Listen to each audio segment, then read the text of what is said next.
All right, selling the whole house. Okay, don't sell the components, okay, because that's not going to give you a solution. And sometimes it will, right? Especially the HVAC folks in here. You want to sell the component, right? You want to sell the appliance, right? But what we're looking for is the whole house solution. Okay, I don't want to throw BTUs at it. Okay, sell the real solution. Okay, when you really solve a problem, you have a customer for life.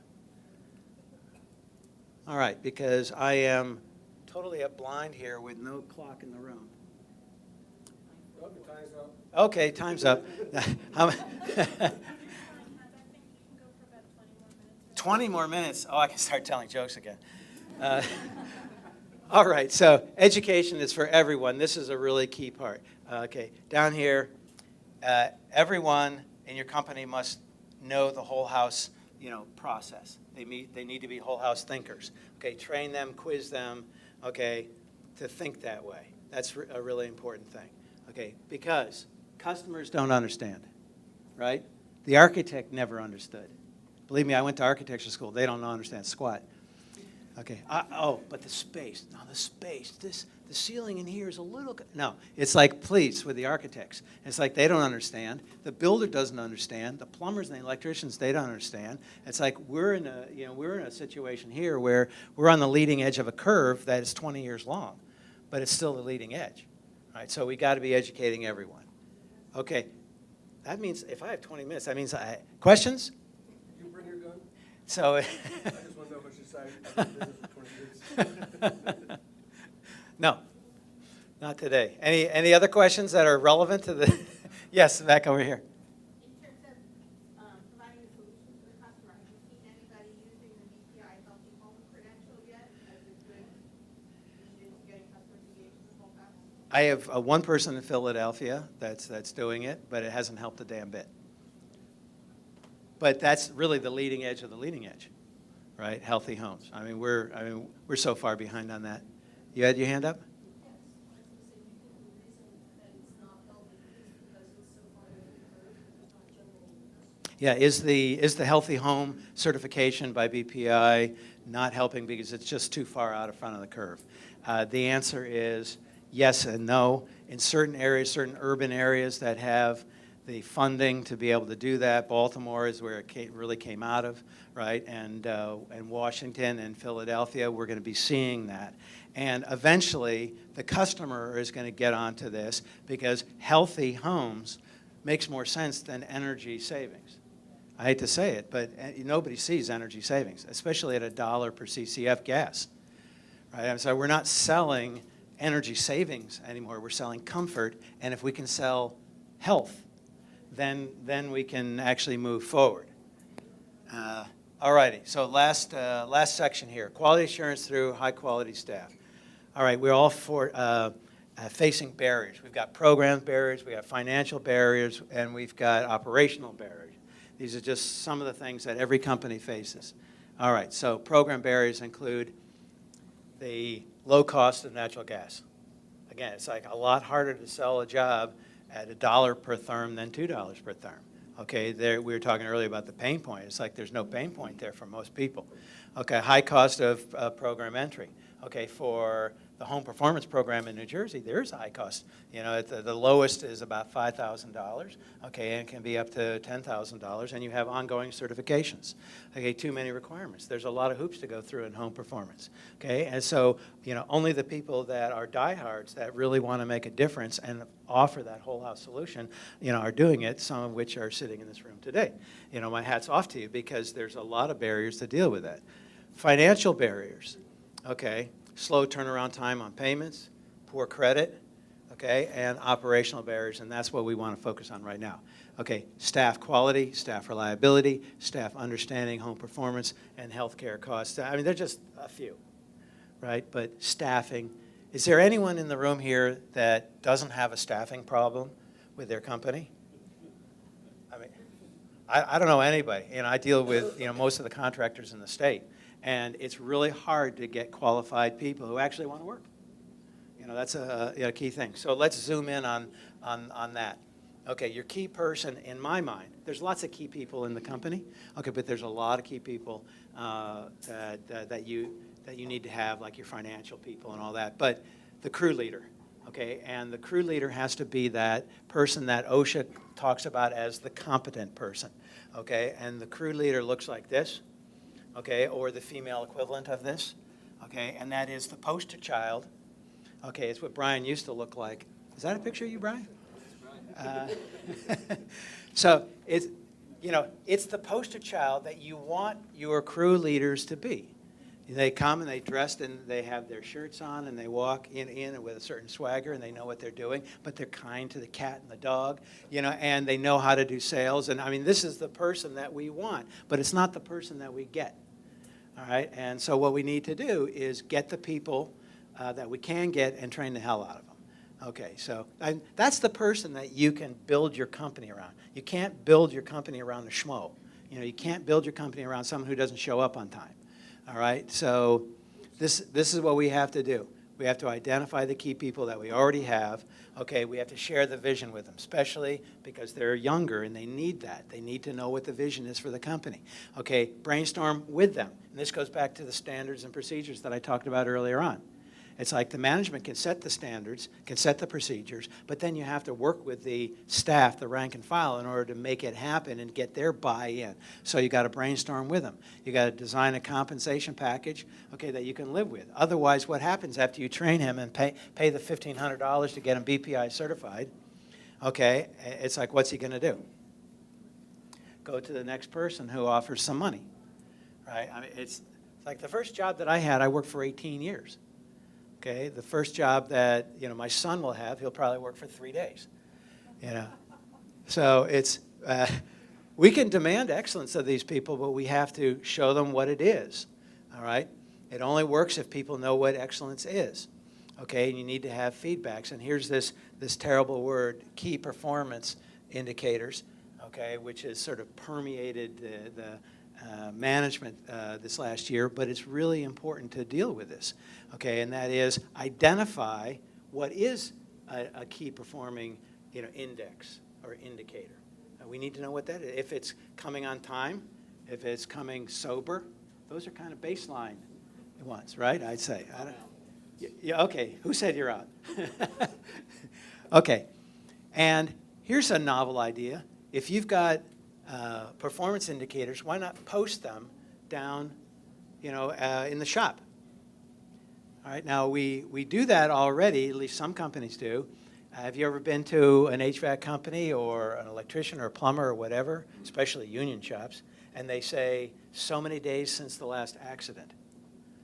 Right? That's an OSHA thing. You're supposed to be putting up saying how many days to the last accident, right? Well, if it was yesterday, that's a problem. If it was 281 days ago, you're showing that this company is serious about safety, all right? And those, so if you could do those key performance indicators, that's a gross level, okay? But you could also do people showing up on time, people getting the job done without callbacks. I mean, there's so many ways of dicing and slicing key performance indicators. Okay. Okay, if we're going to standardize excellence, we're going to hire only quality people. That's tough because you don't know if they're quality or not until they worked for you for a week. Okay, and then they have their accident, and then you're paying for them for the next 5 years. So it's I'm not cynical. I'm being realistic here because I've worked with so many contractors, and it's really the Wild West out there. Okay, you have to be constantly creating and refining your standards. You need to have all the indices in place for what the performance is. Okay, but none of these will work well unless the boss and the consultants that he or she uses, okay, is working on the business. You got to be working on the business all the time. If the rank and file don't see the boss actually trying to make their lives better, okay, they get to do what people automatically do is, well, he doesn't care. Or she doesn't care.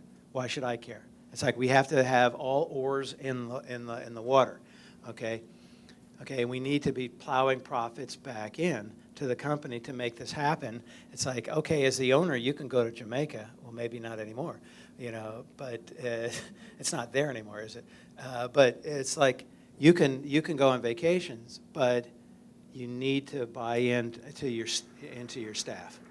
All right, What are you doing quality work? So here's the question to everyone in the room to answer. Okay, are you surveying, monitoring, inspecting for quality work? You know, is there some form, some method, some standard, some procedure that you're physically doing to capture that information? Have you defined what quality means? How can you ask someone to do quality work if, in fact, you haven't defined it for them? Okay, it's like the intake goes here and the exhaust goes there. You know, it's in the instruction manual. Okay, how does your staff know this? How have you conveyed it to you? Okay, do your customers know? Okay, and is everyone on the same page? These are all key things to getting through to quality work. Okay, so I hope you guys all answered yes. The folks that answered no have to go back to work today, right, or tomorrow. Okay, and actually, make it happen. Okay, quality staff comes from using better employee screening. I can't tell you the number of people that hire because it's Joe's cousin. Well, that's fine. Joe's cousin may be fantastic. Okay, but you got to screen them just like everyone else, unless you've known the cousin for 5 years and you know that he's not involved with drugs and he isn't whatever. You get the idea. Okay, zero tolerance for employee terrorists. And I tell you, I've had firsthand knowledge with this. Okay, you cannot have people in the company, okay, that make a mess all the time. Okay, and you know who they are in your company. Okay, they're the people that come to work every day, not just like today where, the traffic was bad. Okay, but come every day and it's, blah, blah, blah, blah, blah, blah, blah, blah. It's always bad-mouthing something or erupting into, and I worked with a woman who did this. Every time there was the littlest thing, she'd get up and run up and down the hallway. Okay, and just like be a Looney Tunes. It was like Dr. Jekyll and Mr. Hyde. That's a terrorist. That's a company terrorist. The company terrorists are also the people who go out and get drunk all weekend long and stagger into work. Okay, no, you can't do that. If you're going to work at my company, you can't be an employee terrorist. Okay, you've got to have an employee handbook, which you probably already do if you use ADT or any of the other financial services. Okay, and you have to have the clear work standards. And you can start with the NREL folks for that. Okay, weekly education sessions. This is really important. Everyone gets assembled every week, and guess what? You lose a little bit of time, lose a half hour every morning, like on Tuesday, every Tuesday morning or whatever it is. Okay, and you lose that little bit of time, but what the crew gets to do is get feedback from the field. You talk to the inspectors, talk to management. Management comes in front of the crew and says, last week, this house, that, whatever. Okay, and you give the feedback, not only on quality of work, but you give the feedback on accidents and being on time and all those good things. Okay, training your supervisors. It's like, please, it's like don't have, if the supervisor's a schmo, okay, he shouldn't be training anybody. Okay, and you know who these people are. I'm really talking badly about schmo today. It's like internal inspections, you have to have them, right? External inspections, you have to have them. Okay, it's really important. Asking customers for feedback. Okay, whether you got the job or you didn't, 30 days afterwards, you call them up and you say, hi, I'd like to give you, a gift certificate for answering 5 questions, whatever. And you'll find out why they hired you or why they didn't hire you, and you can take that back to the company. That's really important. All right, so here's some examples of key performance indicators in the sales pipeline. Okay, marketing versus calls versus appointment. This is standard stuff. I'll keep picking on Sam, right, Sam? This is really standard. How many appointments versus sales? If I got a sales guy, okay, and he's not doing the calls to get the appointments, to get out and make the sales, I don't care what's going to happen. It's not going to work. I mean, he's got to be able to put the time in. Okay, and then contracts versus completions versus satisfied customers. These are all key performance indicators. Okay, satisfied customers versus referral. I don't care if you're a satisfied customer. Did you give me 5 referrals? Okay, well, I do care. But all right, on the staff side, days without an accident, days showing up on time, sick days. These are all, and you can just go on and on and on. There's so many key performance indicators out there. All right, summarizing this, most people need a routine, okay, of shared correction. Okay, you go out, you do a job, it gets inspected internally, that information comes back to you. okay? And it can come back to the team. It doesn't have to come back to the individual, okay? The indicators can be posted to motivate, okay, but they also can be to reward, okay? And KPIs can be used in performance reviews, but the performance year, I mean, who has an annual performance review? Okay, aren't those worthless? Okay, unless along the way, I'm sorry.